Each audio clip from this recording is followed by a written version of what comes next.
Notre Père qui est dans les cieux, que ton nom soit sanctifié et que ton règne vienne. Que ta volonté soit faite sur la terre comme elle est faite dans le ciel. Donne-nous aujourd'hui notre pain de ce jour.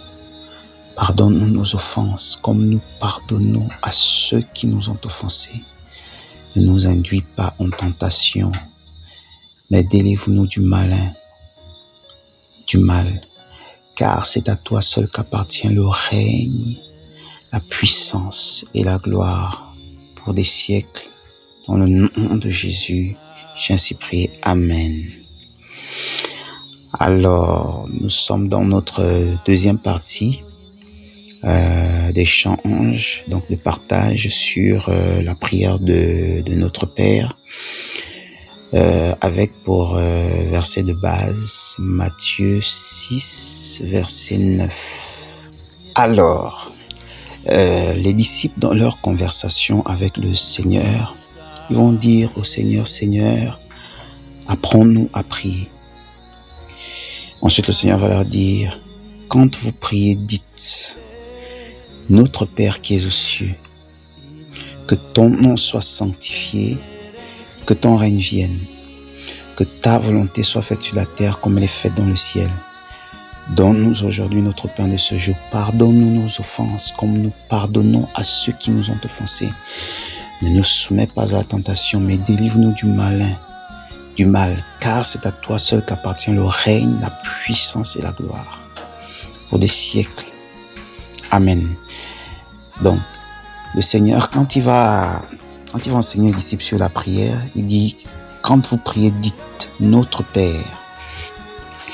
Déjà là, on comprend que le Seigneur nous informe qu'on a un Père. Il va dire notre Père qui est dans les cieux. Donc il nous informe qu'on a un Père et que notre Père est dans les cieux. Ensuite, il va dire que ton nom soit sanctifié. Donc ici, le Seigneur nous informe aussi que notre Père a un nom et que son nom soit sanctifié. Alléluia.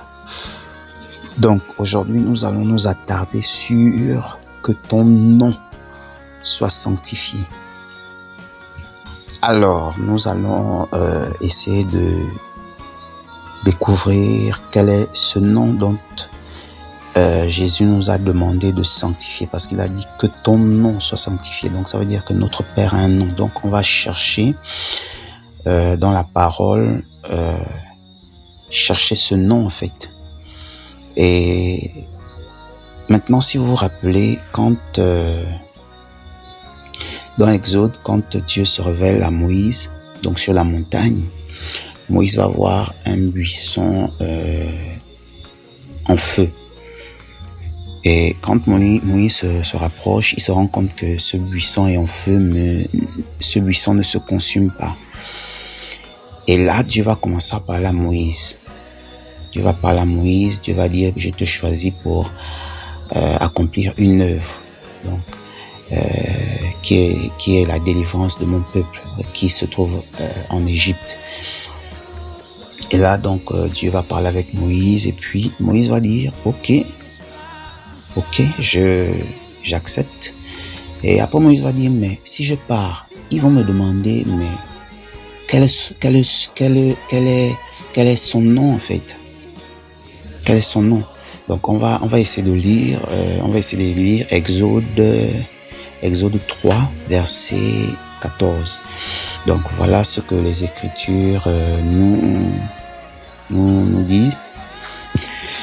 Moïse dit à Dieu, j'irai donc vers les enfants d'Israël et je leur dirai, le Dieu de vos pères m'envoie vers vous. Mais s'ils me demandent quel est son nom, que leur répondrai-je? Dieu va dire à Moïse, Dieu dit à Moïse, je suis celui qui suis. Et il a ajouté, c'est ainsi que tu répondras aux enfants d'Israël, celui qui s'appelle je suis m'a envoyé vers vous. Alléluia. Et dans leur échange, ici on comprend que Dieu Dieu dit à Moïse que mon nom, c'est je suis. Parce que Moïse va poser la question à Dieu, mais si on me demande quel est ton nom, donc Dieu va dire à Moïse, mon nom, c'est je suis, celui qui est, je suis.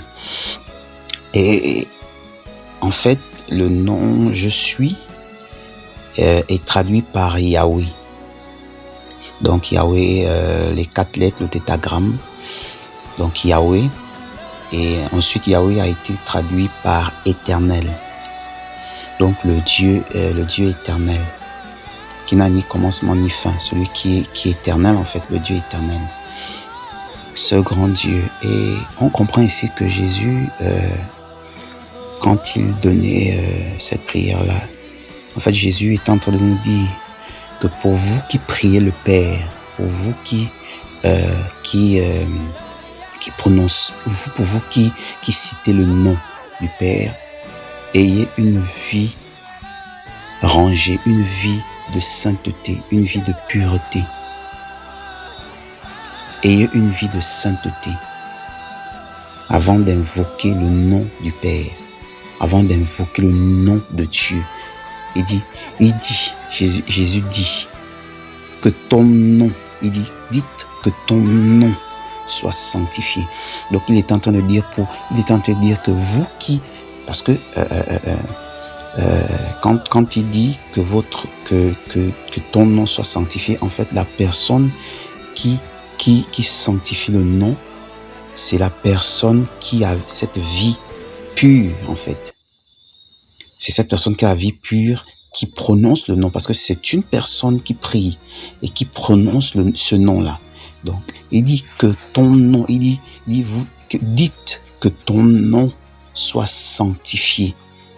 En fait, c'est la personne qui prononce le nom de Dieu, qui sanctifie le nom de Dieu, que ton nom soit sanctifié.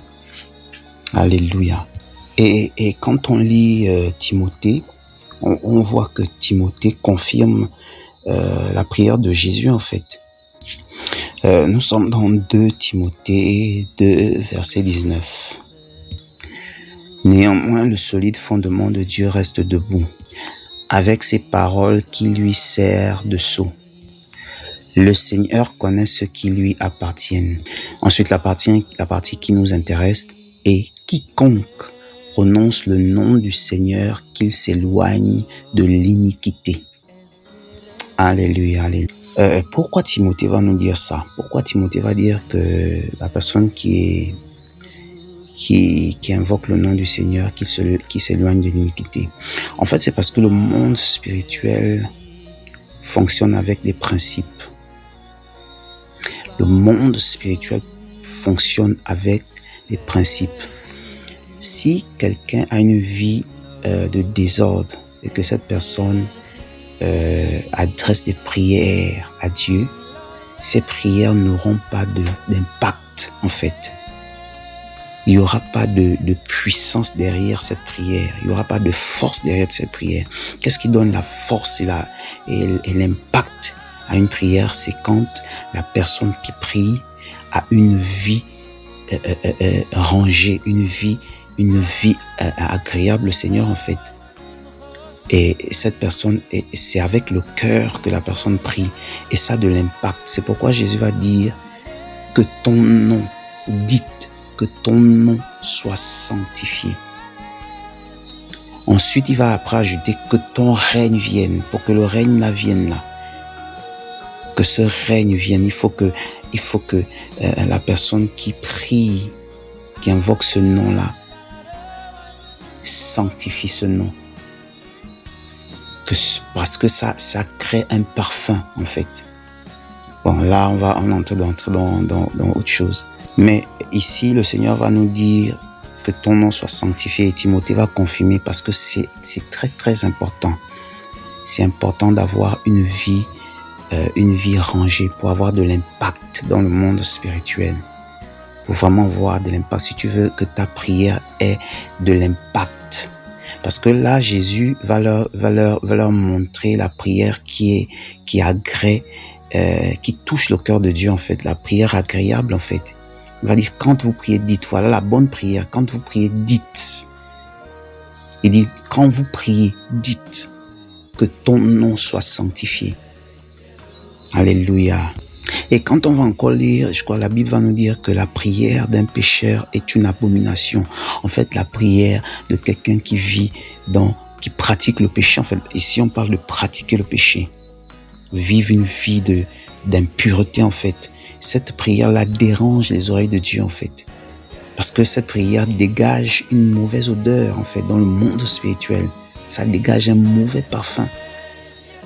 Vraiment un mauvais parfum. Pourquoi? Parce que la vie de la personne qui prie, ce n'est pas une vie consacrée, ce n'est pas une vie en fait, la vie de la personne n'est pas sacrifiée sur l'autel, en fait. La vie de la personne n'est pas sacrifiée sur l'autel pour donner un parfum. N'oublions pas que nous sommes d'abord des sacrifices. Nous sommes des sacrifices sur l'autel de Dieu. Nous-mêmes, nous, en tant que sacrificateurs, nous nous offrons en sacrifice pour offrir à Dieu un parfum. Quand nous prions, un parfum, de telle sorte que notre prière ait de l'impact dans le monde spirituel, pour que le royaume du Père soit en mouvement en notre faveur, en fait. Donc voilà les secrets de la prière. Jésus va parler de la sainteté, il va dire quand il vous dit que ton nom soit sanctifié, parce que c'est très important. La pureté, une vie de pureté, c'est très important pour la vie d'un chrétien. C'est très important. C'est très important. Donc on va prendre Proverbe 28, verset 9. Voici ce que Proverbe nous dit. Si quelqu'un te tourne l'oreille pour ne pas écouter la loi, sa prière même est une abomination. Et quand on voit la loi ici, la loi c'est la parole de Dieu. La loi c'est la parole de Dieu. Maintenant on comprend que si quelqu'un détourne son oreille, que la personne ne veut pas écouter la loi qui est la parole de Dieu, ça veut dire que la personne ne veut pas vivre selon la parole, en fait. La personne ne veut pas diriger sa vie selon la parole. Donc la personne refuse la parole. La personne refuse de vivre la parole. Et si quelqu'un refuse de vivre la parole, ça veut dire que la personne refuse de vivre ce que Dieu veut, en fait. La personne refuse, en fait, ce que la parole dit. Parce que la parole demande de vivre, vivre une vie de piété, en fait. Une vie de piété, de pureté, de sainteté. Donc quand on dit la personne détourne son oreille de la loi, ça veut dire que la personne ne veut pas vivre conformément à la parole. Et ici, un proverbe, donc Salomon va nous dire que la prière de cette personne est une abomination, en fait. C'est une abomination aux oreilles de Dieu. Je veux relire. Si quelqu'un détourne son oreille pour ne pas écouter la loi, sa prière même est une abomination. Maintenant, est-ce que ça veut dire que Dieu nous condamne quand il dit qu'il détourne son oreille pour ne pas écouter le pécheur? Non, ça ne veut pas dire qu'il nous condamne. Au contraire, ça veut dire qu'il nous veut du bien, en fait. Il veut ce qui est bon pour nous, en fait. Parce que nous sommes ses enfants.